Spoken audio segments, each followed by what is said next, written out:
So hello friends, welcome to pharmacist and drugs. और video start करने से पहले मैं ये बताना चाहूँगा कि अभी कोरोना वायरस का सीज़न चल रहा है, तो आप प्लीज़ मास्क पहनिए। और देखिए, मैंने भी मास्क पहना हुआ है, लेकिन हम लोग दो अलग अलग जगह से वीडियो रिकॉर्ड कर रहे हैं, इसलिए हम लोग एक साथ नहीं है। ये बस मैंने एक जेस्चर के लिए बताया कि आप लोग भी मास्क जरूर जरूर पहनें। तो फ्रेंड्स, हम लोग ये एक वीडियो सीरीज रिकॉर्ड कर रहे हैं about pharmacy education, how to uplift the education system. और और ये हमारा सेकंड वीडियो है इस सीरीज का। और ये जो वीडियोस है, it's about like how to uplift the curriculum. So we will be talking in context of curriculum front, and we have Sanjeevan Sarkar. और हम उस वीडियो हमारा एक और वीडियो, आप पहले वाला वीडियो भी देख सकते हैं, जिसमें हमने इन डिटेल बात किया है। तो हम उसी को हम लोग फिर से ये सीक्वेंस में बढ़ा रहे हैं।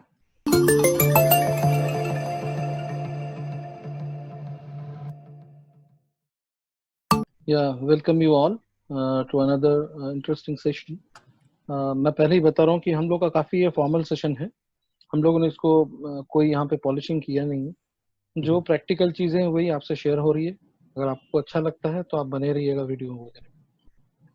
चीज़ें हैं कि इसके पहले वीडियो में हमने हमारे लैक्यूनीज के ऊपर हमने लिया था, जहाँ क्या होना चाहिए एक कॉलेज में फैकल्टीज के साथ, वो हमने दिया था।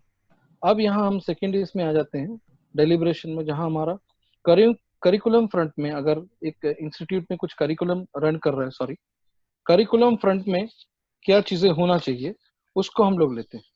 ओके। सबसे पहले तो अगर पहला पॉइंट हमारा ये है कि हमने देखा था, हमने पहले वीडियो में भी बोला था, पिछले वीडियो में, कि हमारा जो सिलेबस है सबसे पहले ये इसका एप्लीकेशन ओरिएंटेशन होना चाहिए। एप्लीकेशन, क्योंकि pharmacy as a discipline is an applied science, so therefore the practicability of each and every topic should be there. Number one, जो हम लोग बोलेंगे, जो हमारा रेगुलर प्रैक्टिकल्स कैरी आउट होता है तो उसका ऑब्जेक्टिव होना चाहिए।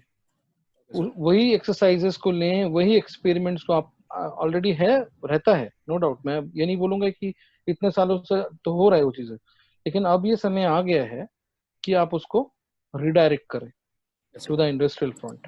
मैंने पहले ही बोला था, आपके लैब्स का सदुपयोग होना चाहिए। आपके इंस्ट्रूमेंट्स, हर एक वो इंस्ट्रूमेंट्स जो आपके पास है आपके कॉलेज में, वो वापरा जाना चाहिए, वो यूज होना चाहिए। तो आपके प्रैक्टिकल्स सबसे पहले तो वैसे डिजाइन हुए, आप बैठिए, सारे फैकल्टीज एक साथ बैठे, मीटिंग जब करें तो उस तरह से ही सेट को डिजाइन करें, ताकि कोई भी इंस्ट्रूमेंट जो है बिगड़ ना जाए, वैसे ही रखा रखा खराब ना हो जाए। केमिकल्स वगैरह आप प्लान कर लीजिए। आपके 60 या 50 बच्चों का अगर बैच रहेगा, एक ईयर में 2 बैचेस में आप डिवाइड करके प्रैक्टिकल्स कराते हो, या 3 बैचेस में भी कराते हो कहीं कहीं, वो सारा चीजें प्लान कर लीजिए। इट्स पॉसिबल, क्योंकि आपको एक 5 डेज या 6 डेज का कॉलेज आपका रहता है, एक्सटेंड कीजिए एक घंटे को। फाइनल ईयर के स्टूडेंट्स के लिए या 7th सेम या 8th सेम में आप एक घंटा एक्सटेंड कीजिए प्रैक्टिकल्स, वो ज्यादा होना चाहिए। वो सिर्फ ऐसा है कि उसमें एक चंदा लगाए चले गए, टीका लगाए चला गया, ऐसा नहीं होना चाहिए प्रैक्टिकल सेशन। प्लस आपके पास वर्कशॉप्स होने चाहिए, रेगुलर वर्कशॉप्स हर हफ्ते होना चाहिए कॉलेज में, और इन हैंड वर्कशॉप्स होना चाहिए। आप कोई टेक्निकल पर्सन को बुलाएं इंडस्ट्री से, वो आपको हैंडलिंग सिखाएगा HPLC, या कोई टैबलेटिंग वाले को बुलाए, वो आपको सिखाएगा how to operate the machines, basic RPM कहाँ रहना चाहिए, फॉर्मुलेशंस में क्या क्या होना चाहिए, प्रेशर वगैरह क्या होना चाहिए, सारा चीजें आपको एक्सप्लेन करें। ओके। और लाइव क्लासेस रन कीजिए। Now what do mean by live classes? आप ऑनलाइन क्लासेस जो होती है ना, आप क्लासरूम में, ये मैं बात कर रहा हूँ अगर आपका रेगुलर जब शुरू होगा, आप प्रोजेक्ट्स वहां पे लाइव प्रोजेक्ट्स लाइए। लाइव क्लासेस यानी क्या?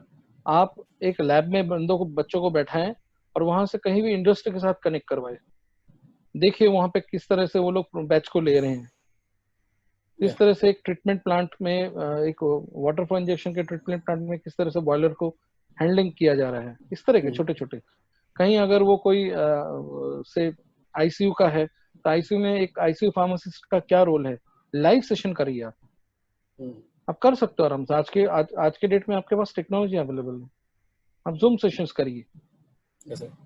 ये चीजें आपको लाना ही पड़ेगा आज करिकुलम में। आप इंटरेस्ट जगाइए स्टूडेंट में। वो एग्जैक्टली बंदा जो आपके पास फर्स्ट ईयर में ज्वाइन किया है और वो जब आपके पास से फाइनल ईयर से निकल रहा है, तो ये 4 साल या 8 सेमेस्टर उसने हुक्ड रहना चाहिए आपसे। वो अपने सेल्फ ड्राइव से आ रहा है या उसको इंटरेस्ट आपने जगह दिया है, तभी वो आपको आके बोल रहा है सर ये क्लास लीजिए। ऐसा कितने बार होता है, उल्टे आपके पास स्टूडेंट्स आते हैं बोलते सर आज छोड़ दीजिए, छोड़ आज दीजिए। क्लास मत लीजिए। हाँ, आज क्लास मत लीजिए। ऐसा होगा क्यों? उल्टा आपको बोलना चाहिए सर ये क्लास को आज एक्सटेंड कीजिए आपने। तो ये आपको आना चाहिए। ये तभी मुमकिन हो पाएगा जब जब इंटरेस्ट आप डेवलप हो लोगों को, हाँ, एंजॉयबल होना चाहिए उसके लिए, बर्डन नहीं होना चाहिए। उसके मन में आप डर मत पैदा कीजिए, आपके डर से वो कॉलेज आ रहा है, वो ज्यादा दिन तक रहने नहीं वाला है। मैं ये मानता हूँ कि हर क्लास में ऐसे बच्चे होते हैं जिनको ये सबसे कोई लेना देना नहीं रहता, लेकिन उसकी संख्या बहुत कम होती है, कम होती है। कम होती है।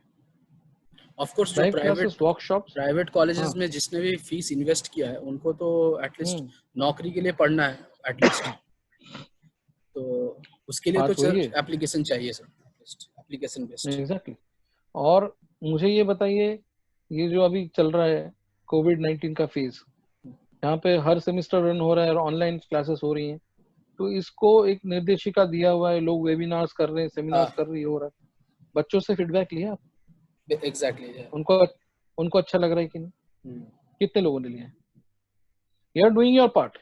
आप रिपोर्ट सबमिट कर दे रहे हो आपके प्रिंसिपल को, पर एक एक बच्चे को आपने काउंसिल किया है कि भैया आप कैसे ले रहे हैं इसको, आपको अच्छा लग रहा है कि नहीं, अच्छा सर, यहाँ और एक क्या होना चाहिए क्वेश्चन इसमें मैं इम्प्रूवमेंट। पूछना चाहूँगा। ये हाल फिलहाल में ही मैंने एक अभी 2-3 दिन पहले मैंने एक वीडियो भी अपलोड किया है। It's about like times of India में आया था कि 93,000 ऑलमोस्ट ग्रेजुएट्स जो है पियोन के नौकरी के लिए अप्लाई किए हुए इंडिया में, और ऊपर से उसमें से जो है 3600 जो है out of them those are PhDs।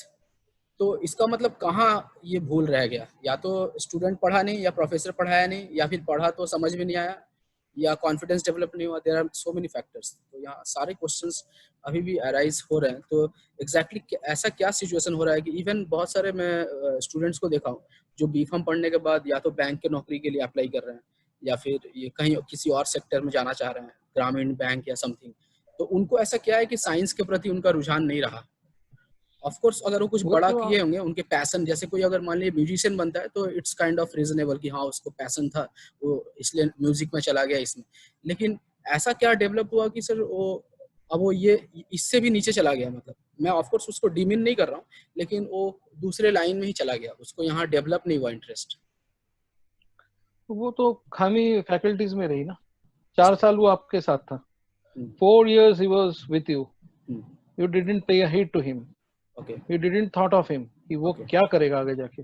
आपने उसको स्टेज नहीं दिया, फिर धीरे धीरे उसको लुक्रेटिव वापस मिले, उसको लगा कि नहीं इसमें मेरा करियर है, ये इजी वे है, हाँ हाँ, मुझे यहाँ पैसा ज्यादा मिलेगा, इसलिए वो शिफ्ट कर गया वहां पे। शिफ्ट कर गया। इसमें कोई दूसरा रीजन है ही नहीं। ओके। उसको लगा कि भैया मुझे पैसा कमाना है, इस लाइन में रह के मुझे पैसा कमाना मुश्किल, मुमकिन नहीं उतना सारा। तो और इवन वहां मैं पे मेरी, प्रोफेसर्स को भी बोलते सुना हूँ, बहुत सारे प्रोफेसर्स को बोलते सुना हूँ कि अरे इसमें बहुत ज़्यादा मेहनत है, ये सरकारी नौकरी मिल गया तो बेटर है। मतलब जो अगर बैंक का या क्लर्क का इवन जैसे SSC होता है क्लास 12 बेसिस पर भी होता है सर, इस तरह का, तो उनको हीरो बनाया जा रहा है। मतलब पहले ही अगर आप किसी मान लीजिए थर्ड ईयर या सेकेंड ईयर के स्टूडेंट को ये सब बात बताए और वो ऑलरेडी उसको इंटरेस्ट नहीं डेवलप हो रहा है, ये सब सुनेगा तो ऑलरेडी बोलेगा कि इससे बेटर है मैं B.Pharm करता हूँ और जाकर इसको ग्रेजुएशन के तौर पर यूज करके बैंक का नौकरी में चला जाता हूँ, वहाँ ज़्यादा सिक्योरिटी है। एग्जैक्टली मैंने वही आपको बोला है कि आपका जो करिकुलम है, हम लोग घूम फिर के पहले फिर डेलिब्रेशन में आ जाते हैं। Yes sir. तो हमारा जो करिकुलम है उसमें यस सर। अगर हमने इंक्लूजन ऑफ प्रैक्टिकल हैंड्स नहीं किया, हम्म, सबसे पहले तो आपको आपके सिलेबस पैटर्न में ये आपको इंटरेस्टिंग वाले सब्जेक्ट्स लाने हैं। Forensic science, forensic science. Criminology, forensic science and criminology, data interpretations, data science, statistical influence. बहुत लोगों का फोटोग्राफी का शौक रहता है, तो उनको टेक फोटोग्राफी में क्यों नहीं लाते आप?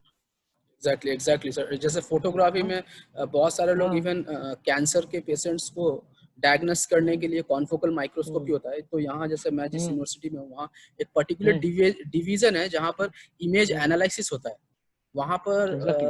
अच्छे अच्छे टेक्नीशियंस को जॉब दिया गया है। मतलब इवन उनके पास डिग्रीज भी नहीं है लेकिन फिर भी उनके पास स्किल्स है, तो उसके बेसिस पे वो लोग एनालाइज कर रहे हैं और फिर उसके उस एनालिसिस के बेसिस पे फिर डॉक्टर्स अपना चेक कर रहे हैं या फिर रिसर्चर्स अपना रिजल्ट को एनालाइज कर रहे हैं। तो आपने ये जो डेटा साइंस का ही बात किया, जैसे इसमें क्लाउड कंप्यूटिंग या फिर आर्टिफिशियल इंटेलिजेंस, ये सब बहुत ही बूमिंग फील्ड है और इन सब को भी इंक्लूड करना चाहिए। एग्जैक्टली मैं आपको वही बोल रहा हूँ कि ये जो नॉवेल अप्रोचेस हैं, जो आपको आप आज के डेट में जीना है, तो ये कौन करेगा डेवलपमेंट? ये फैकल्टी का काम है। खुद को भी अपडेटेड करना चाहिए, स्टूडेंट्स को भी करना चाहिए। क्योंकि एक बंदे ने देखा है कि देखिए आजकल डीएसएलआर लेके कॉलेज के फंक्शंस वगैरह में काफी वो फोटो वोटो खींचते रहते हैं। लाइट वगैरह का काफी उनको इल्म रहता है, काफी स्टडी उन लोगों ने करा रहता है। तो इसको आप यूज करिए ना। फोटो माइक्रोग्राम्स फोटो माइक्रोग्राफ्स आपको चाहिए रहता है। इलेक्ट्रॉन माइक्रोस्कोपी वगैरह में जो जब आप करते हो स्लाइड्स वगैरह में फोटो लेने पड़ते हैं, तो वो तो ज्यादा बेटर इक्विप्ड रहेंगे ना। एग्जैक्टली उनको तो पता है, फिर वहीं पे उनको और अच्छा करियर है, पैसा है उस करियर में। तो आप उस तरह से एक्सप्लोर कीजिए ना। हर बच्चे को बच्चे का आपके साथ 4 साल का लेना देना है वहां पर, तो आप उस 4 साल में उसका पॉजिटिव एक्स फैक्टर्स नहीं ले सकते हो। लाना था फिर आपके ऊपर नहीं करना चाहिए आपको ये जॉब। फिर आप निकल जाइए वहां से। आप बच्चे को आइडेंटिफाई कीजिए, आप बच्चे के लिए हैं वहां पर। सबसे पहले आप समझ लीजिए, आपके ऊपर 60 स्टूडेंट्स हर साल आपके ऊपर डिपेंडेंट होते हैं मिनिमम। तो फिर आपको करना नहीं है? 100 बच्चों का जिम्मेदारी नहीं ले सकते आप? क्या मतलब है फिर एज ए टीचर? गलत लगेगा आपको, लगने दीजिए, मुझे कोई फर्क नहीं पड़ता, पर ये फैक्ट है। जब मैं भी स्टूडेंट था, मैं भी यही एक्सपेक्ट करता था मेरे टीचर से। इसलिए जब मैं फैकल्टी बना, मुझे लगा कि उस जगह मुझे थोड़ा सा चलना चाहिए जहां पे मैं लोगों को ले जा सकूं, थोड़ा सोचने के लिए मजबूर कर सकूं। पर मैंने भी पाया वहां लैक्यूना है। मुझे यहाँ तक कभी कोई कॉलेज में मुझे मैनेजमेंट ने बोला था रिजल्ट से क्या होने वाला है, रिजल्ट वगैरह का मत सोचो, वो बच्चों का वो देखते, पास होना है फेल वो देखते बैठेंगे। अरे ये कैसी बातें कर रहे हैं आप? फिर मैंने बोला था सर ये कोई रेस्टोरेंट चला रहे हैं आप? खाना अच्छा लगा नहीं लगा चले जाएंगे लोग, क्यों फिर आपने खोला इस कॉलेज को? मनी स्पिनिंग थोड़ी है ये कोई ऑर्गेनाइजेशन। तो इंडस्ट्री साइमुलेशन नहीं करोगे, इंडस्ट्री में इवन आप इंडस्ट्री में उसको टूर कराते हो, वोकेशनल टूर कराते हो, प्रोजेक्ट ले लेते हो, अरे हर साल कराओ, हर सेम में कराओ, 1-2 दिन ही भेजो ना उसको, कोई छोटे छोटे असाइनमेंट दो ना उसको। आपको बड़ा प्रोजेक्ट देने की जरूरत ही नहीं है, उसको छोटा असाइनमेंट दो, बेटा जाओ थोड़ा टैबलेट मशीन स्टडी करके आ जाओ, किस तरह से गियर शिफ्टिंग होती है, किस तरह से डाई पंचेस को मेंटेन करते हैं, शिफ्ट के बाद कैसे उसको हैंडल करते हैं, कैसे उनको रखा जाता है, ये सारी चीजें प्रैक्टिकल चीजें हैं। आप अगर वो एक बार उसके दिमाग में घुस गया, वो जब थ्योरी पढ़ेगा लैचमैन को कनेक्ट करेगा। आप लैचमैन का वो चैप्टर ले लो, maintenance of dies and tools, वो पढ़ के कुछ समझ में आने वाला है उसको? आप बताइए, आपको समझ में आया था? मेरे को समझ में आया था मेरे टाइम पे? नहीं सर, मैं तो मोटा वाला किताब पढ़ा नहीं। आप शायद वो ब्लैक कलर का नाम बोल रहे हैं, शायद वो एक सर लैचमैन, लीवरमैन लैचमैन। हाँ वो हम लोगों का मतलब गीता है भाई फार्मास्यूटिक्स। मैं जनरली नोट्स पढ़ता था और पतला वाला किताब सारे पढ़ता नोट्स था। से पढ़ेंगे, यही नोट्स कल्चर में तो दुनिया रह गया ना, हाँ, examination point of view actually से सर रह गया है। मैं लाइब्रेरी में घुसता तो सबसे पतला किताब खोजता था। अब मैं वही बोल रहा हूँ, ये पोस्ट कोविड प्री कोविड, क्या आपने तो फाइनल ईयर में एग्जाम ही नहीं लेना है आपने? आप तो एग्जाम ही नहीं कंडक्ट करो, फिर क्या मतलब? इसका मतलब सब कुछ तो प्रैक्टिकल पे आ गया फिर से। आप ऐसे ही पास करा दे रहे हो नेक्स्ट लेवल पे उसको। तो अब तो थ्योरी कहाँ गया फिर आपका? नहीं रहा। प्रैक्टिकल तैयार करें, प्रैक्टिकली तैयार करें उसको, प्रैक्टिकली तैयार करें। मैं बार बार यही बोल रहा हूँ, उसके लिए आपको आपके कॉलेज में एक्सपर्टाइज लाना पड़ेगा। फैकल्टीज के लिए पॉसिबल नहीं है सारी चीजें जानना, लेकिन आप हफ्ते में नियमित रूप से आप कोई भी प्रैक्टिकल हैंड्स लाए वहां पे इंडस्ट्री से, उसको पैसा दे, उसको भी फ्री में फोकट में मत लाइए आप उसको। नाम खराब होगा आपका, आप तो इतना कमा रहे हो। उसको भी आप प्रोफेशनली पे करें। हाँ, और जब आप उसको पे कर रहे हो, जब वो आपके कॉलेज में एंटर हो रहा है, तो उसको निचोड़ लिया जाए फिर। Be very very professional on that front. Exactly. और साइमुलेट करें। आपके फार्मा इंस्टीट्यूट को आप इंडस्ट्री बना दे। साइमुलेशन बहुत जरूरी, ये बहुत इंपॉर्टेंट पॉइंट मैं आपको बोल रहा हूँ। आपका जो आपके पास 12 या 13 लैब्स हैं आज के डेट में, कितना जबरदस्त चीज आपके पास है। आपके पास सेमिनार रूम है, आपके पास कॉन्फ्रेंस रूम है, आपके पास क्लासरूम्स है, आपके पास ब्रेन्स हैं।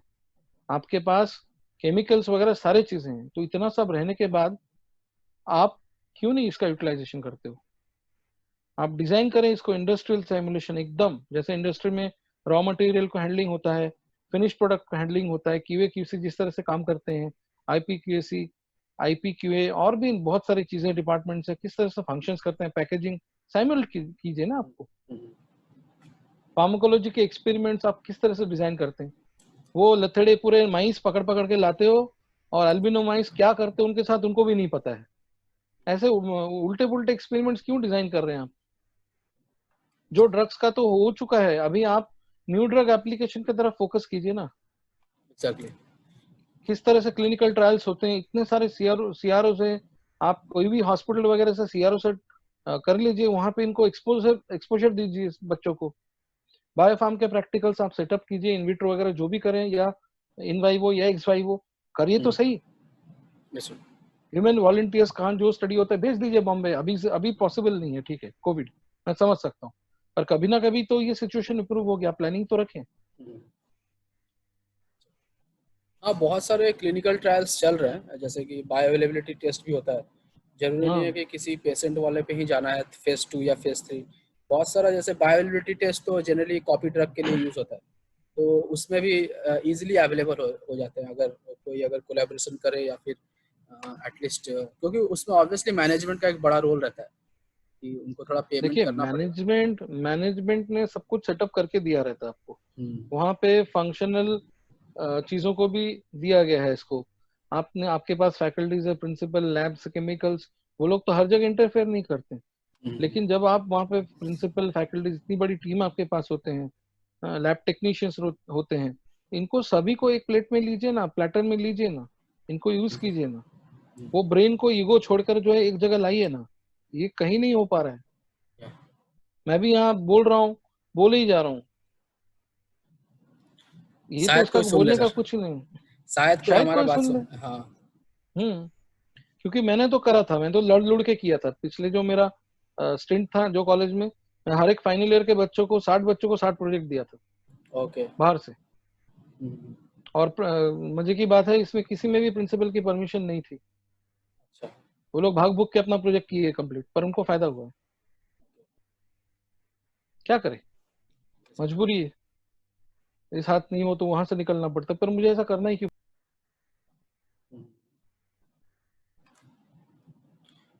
आई थिंक हम लोग ऐसा कुछ एक सेटअप कर सकते हैं कि सर, मतलब कोई भी जो प्रोजेक्ट करना चाहे, हम लोग एक प्रोजेक्ट डेवलप कर सकते हैं सर। मतलब नहीं वो है डिफरेंट मेरे। डिफरेंट हाँ, डिफरेंट करना ही फील्ड में, पड़ेगा। डिफरेंट फील्ड में हम लोग एक प्रोजेक्ट सेटअप कर सकते हैं, जिससे कि हम बिल्कुल लोग बिल्कुल एक उनको, मतलब इसके बारे में हम लोग अलग डिस्कस कर सकते हैं। कर देखेंगे सकते हैं। इसका कुछ पॉसिबिलिटी कुछ हो पाएगी नहीं, कि ऑब्वियसली जो इधर से नहीं हो पाएगा उधर से कुछ कर सकते हैं हम लोग। हम्म। सर ओके सर, आप अपना कंटिन्यू कीजिए सर। हाँ, उसके बाद और एक इम्पॉर्टेंट चीज है कि हर एक इंस्टीट्यूट में एक पायलट प्लांट का प्रोविजन होना चाहिए। है, बहुत सारे कॉलेजेस में है, पर हर कॉलेज में नहीं है। पायलट। पायलट प्लांट सेटअप वहां पे कीजिए आप, स्पेसिफिकली आपकी इंडस्ट्रियल फार्मेसी ओरिएंटेड, जहां आप छोटे मोटे या कोई भी मीडियोकर इंडस्ट्री से टाई अप कीजिए, पैचअप कीजिए, उनको फॉर्मुलेशन डेवलपमेंट करके दीजिए आप, और उसके पैसे भी आप उनसे लीजिए, they will pay you. Exactly. आपको पे करेंगे, आपके रेगुलर जो प्रैक्टिकल्स होते हैं ना उसमें आप मर्ज करिए। मैं ये पीजी लेवल पे बात नहीं कर रहा हूँ, मैं यूजी लेवल की बात कर रहा हूँ, अंडर ग्रेजुएट लेवल में ही बात कर रहा हूँ, यूजी में ही बात कर रहा हूँ, हो सकता है ये प्रैक्टिकल है। अभी आप देख लीजिए ना कि ये जब हैंड सैनिटाइजर की बारी आई थी, तो लोगों ने तो इसको बना ही डाला ना, हैंड सैनिटाइजर। हाँ एग्जैक्टली। तो फिर ये तो एक फार्मेसी का बंदा आराम से कर सकता है, जो यूजी वगैरह में होता। क्या है उस फॉर्मुलेशन में, आपकी सब। आपको जरूरत थी इस टाइम तो आपने बना डाला। तो इसी तरह से नीड बेस्ड फॉर्मुलेशंस दीजिए, जो अभी कोविड वगैरह में भी लगे। एक पूरा वो सेफ्टी किट ही बना के दे दीजिए, तो ये और कहाँ सर एक पॉसिबल होगा कहावत है आपका। ना, नेसेसिटी से इन्वेंशन होता है सर, तो हाँ, वही। तो आपके पास पायलट प्लांट सेटअप रहना चाहिए, फॉर्मुलेशन को आप डिजाइन करें छोटे स्केल पे, एग्जैक्टली। टेक्नोलॉजी ट्रांसफर करिए, आप इंडस्ट्री में भेजिए, वो लोग बड़े मशीन पे देख लेते हैं, ट्रायल लेके, जहाँ मॉडिफिकेशन करना रहेगा करेंगे, उनको भी सहूलियत हो जाएगी, आसान होएगा उनको जब वो इसको लाइसेंसिंग करेंगे बाहर। और इससे क्या होगा आपका, फिर मेरा नेक्स्ट पॉइंट ब्रिजिंग होगा। इंस्टीट्यूट और इंडस्ट्री का ब्रिजिंग ब्रिजिंग बहुत जरूरी है। Okay, bridging. यहाँ पे स्टूडेंट अपना इंपॉर्टेंट रोल प्ले करेगा, फैकल्टी अपना एक अच्छा रोल प्ले करेगा, सभी लोग खुश, एंड रिजल्ट खुश खुश, आई थिंक है ना। तो यही इंटेलेक्चुअल, मुझे आई थिंक चाहिए। सर अंडर ग्रेजुएट लेवल पे इंटेलेक्चुअल प्रॉपर्टी राइट के बारे में भी लोगों को बताना चाहिए, एग्जैक्टली कैसे पेटेंट या फिर ज्योग्राफिकल इंडिकेशन कैसे फाइल करते हैं, ताकि हाँ देखिए, मैं एटलीस्ट। आपको बोलूँ थोड़ा सा, मैं आपको थोड़ा सा मैं इसमें भी टोकूंगा। यस सर, बोलिए। इसके बहुत सारे सेमिनार्स वगैरह कॉलेजेस वगैरह में हो चुका है। हो चुका है। मैं ये बोला, हाँ मैं बोलूंगा 10 लोगों को उठाइए आप, हाँ, उठा के कोई भी आईपीआर जो साइट्स मेंटेन करते हैं, कोर्ट वगैरह, हाई कोर्ट वगैरह के प्रीमाइस में, कलकत्ता की बात करूंगा, हाँ, वहां पे आईपीआर वगैरह के काफी एडवोकेट्स होते हैं, हाँ, उनके उनके पास लेके जाइए, देखिए ना वो लोग कैसे फाइलिंग करते हैं, एग्जैक्टली। ब्रांड नेम कैसे रजिस्ट्रेशन हाँ। किया जाता है। हाँ, उस तरह से फिर ब्रांड नेम उसको किस तरह से वो लोग डॉक्यूमेंटेशन करते हैं, ये सारा चीजें तो आप उनको ले जाके दिखाइए, वो ज्यादा इम्पैक्ट करेगा। Exactly, exactly. 10 बजे का सेमिनार 5 बजे तक चला, उसमें 2 टी ब्रेक, लंच ब्रेक, आखिर में वो सर्टिफिकेट आपको मिलेगा कि नहीं, वो सर्टिफिकेट लेके घर चले गए। मैंने भी लिया था मेरे टाइम पे। सर आप कुछ ज्यादा हाँ ही मेरे को, जेन्युइन हो जा रहे हाँ जेन्युइन जो है वो बोल रहा हूँ ना। हाँ, मैंने एग्जैक्टली। भी वो बहुत सारे, मेरे फाइल में सर्टिफिकेट्स की कोई कमी नहीं है, तब से अभी तक, लेकिन मैं उसको रद्दी समझता हूँ आज के डेट में, एग्जैक्टली, क्योंकि एग्जैक्टली। एक्चुअली एप्लीकेशन क्या रहा मेरा उसका। आईपीआर के केस में intellectual property right, Indian institute of science Bangalore 6 महीने का एक एक्सटेंसिव कोर्स कराता है। मैंने वो किया हुआ है। मैंने पेटेंट, मेरे नाम से 2 पेटेंट भी है, ये यूएस पेटेंट है। तो अभी इसी महीने ऑलरेडी पास हुआ है, फाइल नंबर मिल चुका है उसका। तो वो मैं 6 महीने का कोर्स किया था Indian institute of science Bangalore. वहाँ पे उनका एक स्कूल ऑफ कंटिन्यूइंग एजुकेशन होता है, तो ज्यादा पैसा नहीं, वो कितना सर, 500 या 600 रुपये में हुआ था वो कोर्स। 6 महीने में हर संडे को जाता था वहाँ, जब बैंगलोर में था, सीवी रमन नगर में। तो वहाँ पे, और मतलब ये जस्ट स्टूडेंट्स के लिए बता रहा हूँ, एग्जैक्टली जस्ट इन्फॉर्मेशन के लिए। और वही मैं बोल रही, ये हॉराइजन आज तुम जो गाइडलाइन दे रहे हो, ये तो फैकल्टी ने बहुत पहले दे देना चाहिए। Exactly sir. तो ये चीजें आपको इनपुट कॉलेज में जब आप जा रहे हो, तो कॉलेज की पूरी जिम्मेदारी है। बच्चे की जिम्मेदारी है, ठीक है मानता हूँ, पर कॉलेज की जिम्मेदारी ज्यादा है यहाँ पे। कम से कम परोसो तो, आपके लंच डिनर में ये सारी चीजें परोसो। अब उसे खाना नहीं खाना उसकी बात है, पर आपको परोसना तो पड़ेगा, है कि आई नहीं। थिंक, और इवन मैं जब देखा सर 4 साल पहले, एक बूम सा आया था। अभी तो कोई ज्यादा पूछता नहीं है ये क्लिनिकल रिसर्च के बारे में। लोग इतना सर्टिफिकेट 50,000 60,000 देके कर रहे थे, बट बेसिकली अलग से कुछ करने का जरूरत है नहीं, बेसिकली कुछ भी। ये हर चीज फार्माकोलॉजी का एक पार्ट है। ये clinical research phase, pre clinical, phase 1, phase 2, phase 3, इसको अच्छे से कोई समझ जाए। ऐसे ही बहुत सारे जॉब्स हैं, बैंगलोर में होता है जनरली, कर्नाटका में पूरा इसका बूम है इसका। इवन गुड़गांव में भी इसका बहुत सारा ट्रायल चलता है। तो इसमें फार्मेसी ग्रेजुएट्स को लिया जा रहा है, बी फार्म और एम फार्म। बी फार्म बहुत सारे, मैं भी एम फार्म के बाद क्विंटल्स बैंगलोर में नौकरी करता था जब, तो विजिलेंस में था मैं सर, वहाँ पर मैं विजिलेंस डिपार्टमेंट में। तो मैं देखा वहाँ पर जनरली बहुत सारे लोग कोर्स सर्टिफिकेट करके आ रहे हैं, और उनसे कुछ पूछ दिया जाए कि अच्छा ये तुम बताओ, ये टॉलरेबिलिटी क्या है, या फिर कुछ, या टेराटोजेनिसिटी क्या है, या सबसे मोस्ट इंपॉर्टेंट क्वेश्चन की क्लिनिकल रिसर्च बना क्यों, थैलिडोमाइड का ये बताओ 1936 में क्या हुआ था, हेल्सिंकी रूल क्या हुआ था। तो वो नॉर्मल सा एक बता नहीं पा रहा है, जबकि वो एक्सटेंसिव कोर्स किया 50-60 रुपए दे करके। तो मुझे नहीं लगता कि ये सर्टिफिकेट जुगाड़ना इंपॉर्टेंट है। तो मैं यही बताना चाहूंगा, मैं एक वीडियो ही बनाया था कि rather than acquiring certificate, it's more important to have like in brain, or like to know what's the real applicability of it. Exactly यही जो आप बोल रहे हो, मेरा next point, education for a purpose. Okay sir, go ahead ये sir. जो आप बोल रहे हो, मेरा next point, education for a purpose. Yes sir, तो ये exactly. बहुत वाइसा वर्सा है। इसमें एंडलेस हम लोग डिबेट करेंगे, इसमें कोई पॉइंट ही नहीं है जब तक हम लोग एक दूसरे के साथ, जब तक हमारा फ्रीक्वेंसी मैच नहीं होगा। Exactly. तो ये फ्रीक्वेंसी मैच कराने का काम काफी हद तक कॉलेज का है, मैनेजमेंट का है। बच्चे, उनका तो एक दिमाग में बहुत सारा चीजें चलेगा, कंफ्यूज रहेंगे, Yes sir. है ना, हाइपर एक्टिविटी रहेगी उनके अंदर। पर इसको नॉर्मलाइज करना तो अपनी जिम्मेदारी है। तो वो एजुकेशन फॉर अ पर्पस, मैंने पहले ही भी एक बार बोला था कि जब भी वो फर्स्ट ईयर बंदा आता है आपके पास, तो आपने, और 4 साल आपके पास जब वो रहता है, तो हर एक बंदे का आपको नेचर पहचान में आ ही जाएगा। उसका क्या फैक्टर, कहीं ना कहीं एक्स फैक्टर तो हर बच्चे में रहता है, तो उस एग्जैक्टली। एक्स फैक्टर को पकड़ के आप ग्रूम कीजिए, उसको आगे लेके चलिए, तो ओके। ही ना कोई बात बनेगी। तो इसलिए अब उसको देख लीजिए कि अगर उसको हायर स्टडीज में रुझान है तो उसके लिए सारा चीज उसके सामने प्लेटर पे रख दीजिए, कहाँ क्या होगा, नहीं ग्लोबल फ्रंट में होगा, ये लोकली होगा या कहाँ होगा, ये सब चीजें उसको दे दीजिए।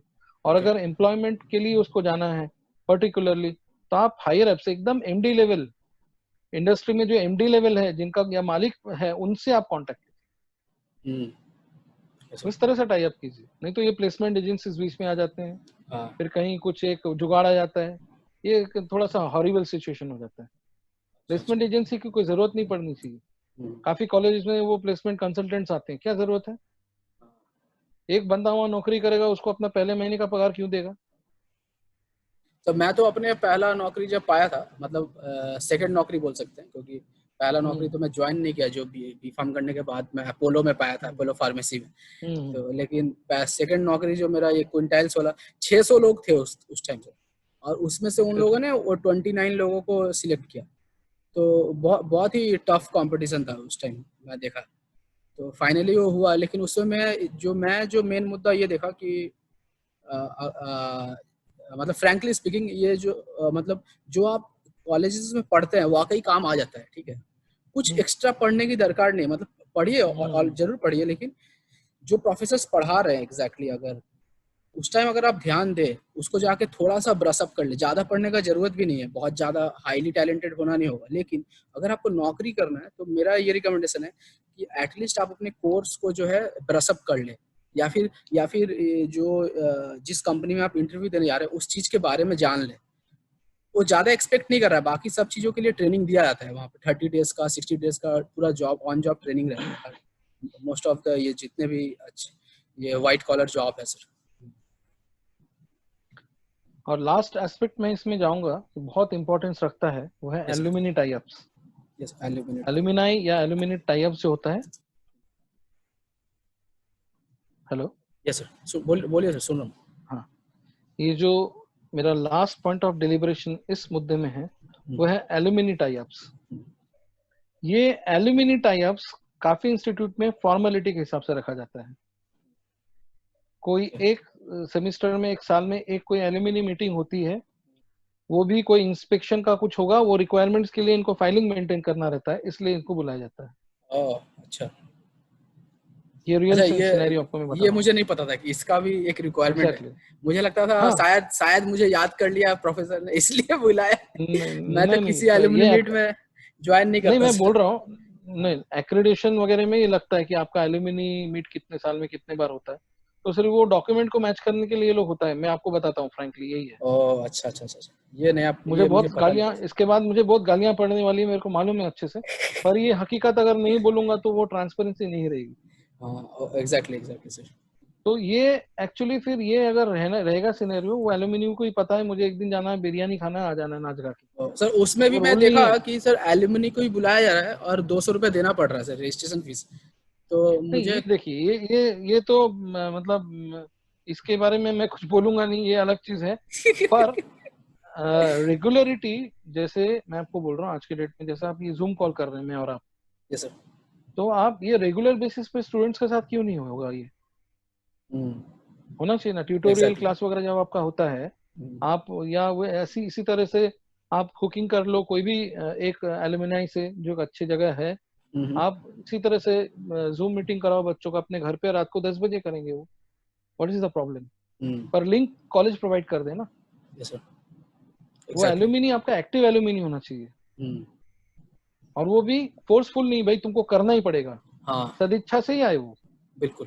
सेल्फ ड्रिवन होना चाहिए, बच्चों में भी होना चाहिए ड्राइव, उनमें भी होना चाहिए। तो एग्जैक्टली। इस एल्यूमिनी को आप एक्टिव करिए, नियर फॉर इंस्पेक्शन और आपके डॉक्यूमेंटेशन के लिए मत करिए इसको। एग्जैक्टली। क्योंकि एल्यूमिनी का सबसे ज्यादा, एल्यूमिनाई का सबसे बड़ा रोल है, क्योंकि वो एक बड़े सिप्ला वगैरह में, अच्छे अच्छे प्लांट में वो जो है अपना हाँ एक कोई फॉर्मुलेशन में वो इन्वॉल्व है, तो वो ज्यादा वहां से सर, इस पर ग्राउंड मैं लेवल जीरो से देना पड़ेगा। इस पर मैं बोलना चाहूँगा एक बहुत अच्छा बात। मैं जहाँ जहाँ से बीआईटी मिश्रा से जहाँ से एम फार्म किया, तो वहां पर एल्यूमिनी का इतना ज्यादा स्ट्रांग होल्ड है, मतलब आप बीआईटी मिश्रा बोलने से ही आपको कैडिला ये सब में, हालांकि कंपनीज का नाम नहीं लेना चाहिए इसको हटाना पड़ेगा लगता है तो उस कंपनीज में ना इतना होल्ड है कि नाम सुनते ही कि ओ आप यहाँ से आइए। जैसे हमारे एक प्रोफेसर अभी हाल फिलहाल में रिटायर्ड हुए, doctor R N Gupta, doctor R N Gupta, नहीं आर एन गुप्ता या क्या नाम है सर, रूप नारायण गुप्ता नाम है उनका, ये बीआईटी मिश्रा के बहुत ही एमिनेंट प्रोफेसर है। तो वो बहुत सारा जगह देखा मैं वेबिनार दे रहे हैं, तो उन सर का भी बहुत ज्यादा होल्ड है इस तरीके से बहुत सारे जगह पर। और मतलब नाम सुनते ही वहां पर तो एलुमनी बोलने से ही मतलब वहां आपको कुछ ना कुछ फायदा हो जा रहा है, मतलब आपको कुछ ना कुछ स्टेप्स बाईपास हो जाएगा। देखिए यही तो मैं आपको बोलने की कोशिश कर रहा हूँ, जो यूनिवर्सिटीज होते हैं ना, जैसे मेरा भी था Nagpur university department of pharmaceutical science, आधे स्टॉलवर्ड्स वहीं से निकले फार्मेसी में। हाँ, नागपुर यूनिवर्सिटी बहुत ही अच्छा ब्रांड है हाँ, एग्जैक्टली। मेरे एक एक्चुअली मैं सीनियर वहीं थे, से पास आउट हूँ। मेरे एक सीनियर है आपके वहां जीएन से। पंतपालिया सर, आपके बियानी सर, ओ वो मेरे बियानी यार, सीनियर थे। ओ अच्छा हाँ अच्छा हाँ, अच्छा अच्छा। और ऊपर से ठीक है, ये ये सारे एक लोग। एक दुबे दुबे सर है ये वहां से, ये हम लोग के सीनियर ही है, अभी सन नहीं, वही फार्मास्यूटिकल मैं में बोल थे रहा वो। हूँ, एनयूडीपीएस है Nagpur university department of pharmaceutical sciences, वहीं से मेरा भी पोस्ट ग्रेजुएट था। तो अच्छा अच्छा। सारे लोग, क्योंकि ये काफी ओल्ड है इंस्टीट्यूट्स, बीएचयू ले लो, यूडीसीटी ले लो, सारे लोग हैं, तो यहाँ का तो एग्जैक्टली। कोई प्रॉब्लम नहीं है अभियान में। मुझे प्रॉब्लम्स कहाँ हो रही है, जो हमारे इंस्टीट्यूट से, कॉलेजेस से, प्राइवेट कॉलेजेस हो रहे हैं, जहाँ हम लोग बाद में आके देख रहे हैं कि यहाँ का जो प्रॉब्लम है कि यहाँ एल्यूमिनी एसोसिएशन स्ट्रांग नहीं है। Exactly. Strong in the sense कि यहाँ का होल्ड, जो आप होल्ड की बात कर रहे हो, होल्ड कैसे होएगा अगर आप उस बंदे को पूछते ही नहीं हो, उसका कॉशन मनी लटका दे रहे हो।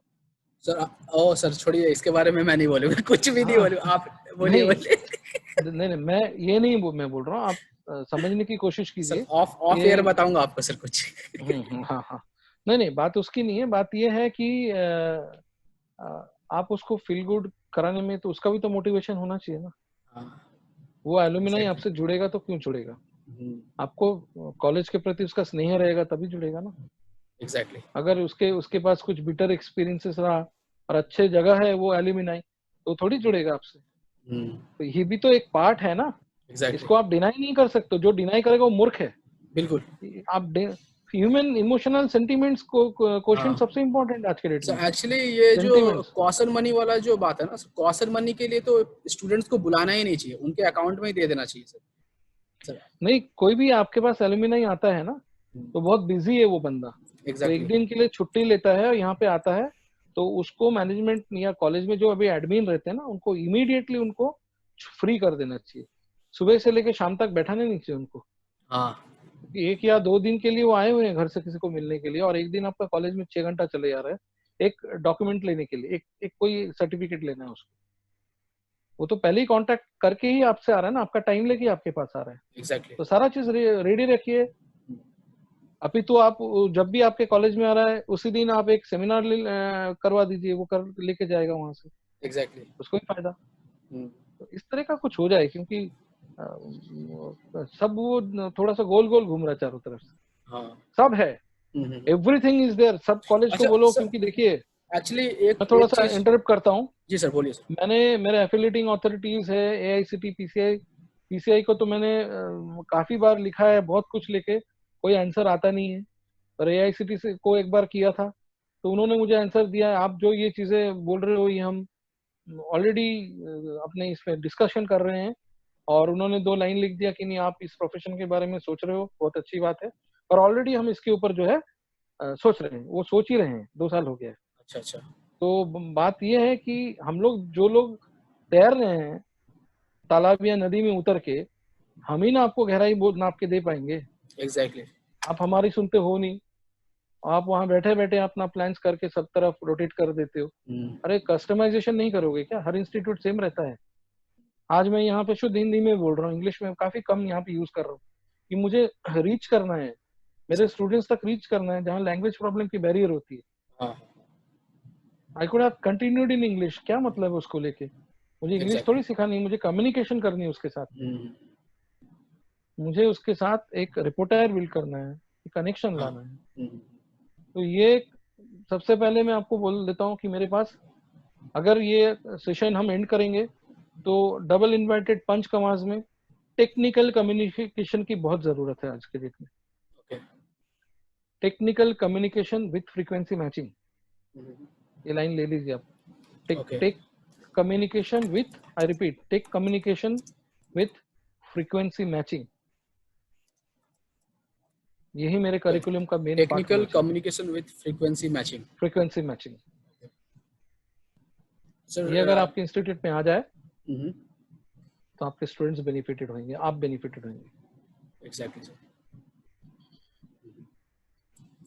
सर एक हम लोग अभी ये करिकुलम के बारे में बात कर रहे थे, तो I think outcome based learning का आजकल चल रहा है बहुत जगह, इवन बहुत सारे बड़े बड़े यूनिवर्सिटीज में OBTL, outcome based teaching and learning, कि मतलब इस टॉपिक को आप पढ़ा रहे हैं तो इसका आउटकम क्या होगा, एग्जैक्टली कहाँ एप्लीकेशन होगा, पहले आप ये बता दीजिए, पहले आप ये डिफाइन कर दीजिए, उसके बाद पढ़ाना स्टार्ट कीजिए।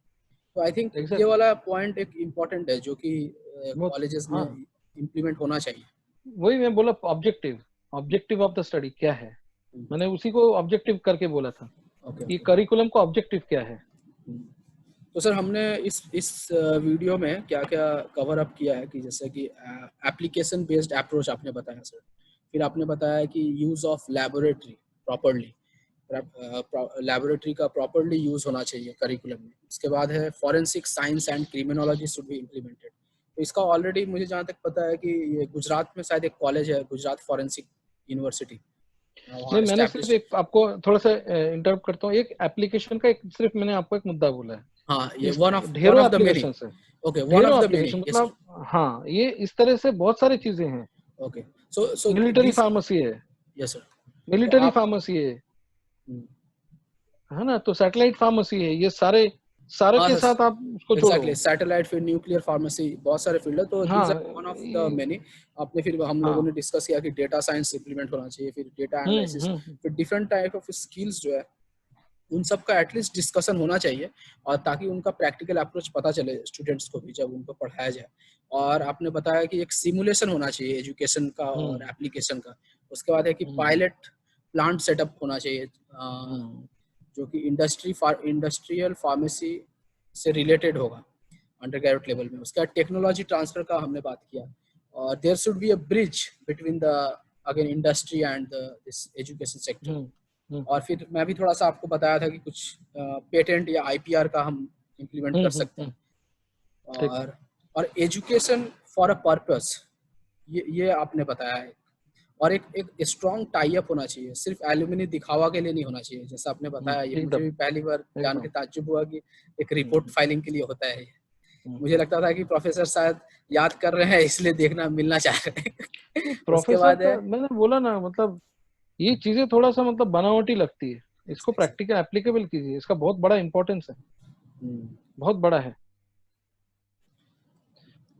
और फाइनली आपने बोला कि sir technical communication with frequency matching, ये एक बहुत ही इम्पोर्टेंट आपने लाइन बताया इस वीडियो के जरिए सर। तो फिर सर आपका और कुछ इसमें बताना है या हम लोग इसको? करिकुलम डायनेमिक होना चाहिए, हर रोज उसमें कुछ मॉडिफिकेशन होना चाहिए। बेसिक सिलेबस आप रखिए, जो एग्जामिनेशन ओरिएंटेड है वो रहे, उसमें मुझे कोई आपत्ति नहीं है, वो होना ही चाहिए। एग्जैक्टली। और साथ में ये डायनामिज्म आना चाहिए।